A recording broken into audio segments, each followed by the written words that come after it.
Tamam o zaman, tamam. Tamam.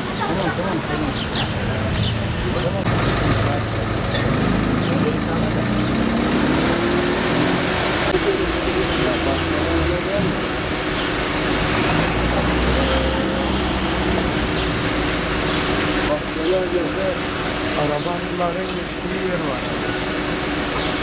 Arabaların... Aynen, zaten bir TYT'ye girdim. Yani sınavlar bayağı orta dereceydi. Yani o kadar çok zorlamadım.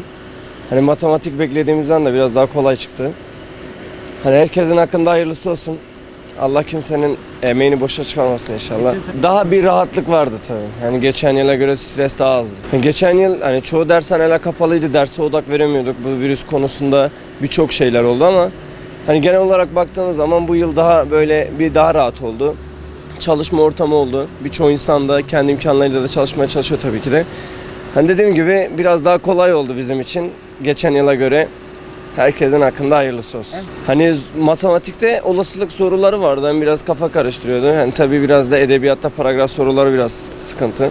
Askerlik için olarak tekrar girdim ama beklediğim gibi değildi. Çok zordu sınav. Çok zordu. Bence öyle. Yani özellikle matematik soruları yani yapamadım diyebilirim. Zaten Türkçe paragraf soruları bayağı zordu.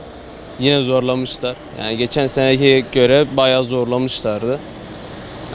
Bu sene matematik soruları yine yani yok bilgi. Bu seferki bence bilgi sorularıydı. Güzeldi, iyi geçti. Beklediğimiz puanları alsak daha güzel olacaktı. Hayır, daha yeni bir sene ilk defa girişim olacak. Zor biraz. Yani çok zaten matematik ve fende zorlandığım olmuştu. Geri kalanı kolaydı. Türkçe güzeldi, sadece paragraf soruları vardı, biraz bayağı çok vardı. Zorlandığım soruları zaten hiç kafamı yormadım, boş bıraktım. Aynen, bugün TYT sınavında bayağı da çalıştık, yani çoktan çalışıyoruz. Normal geçti sınav ama bana göre biraz zor geldi. Havalar da sıcaktı. En çok ben matematikte zorlandım. Çalıştık. Allah hiç kimsenin emeğini boşa çıkarmasın yani.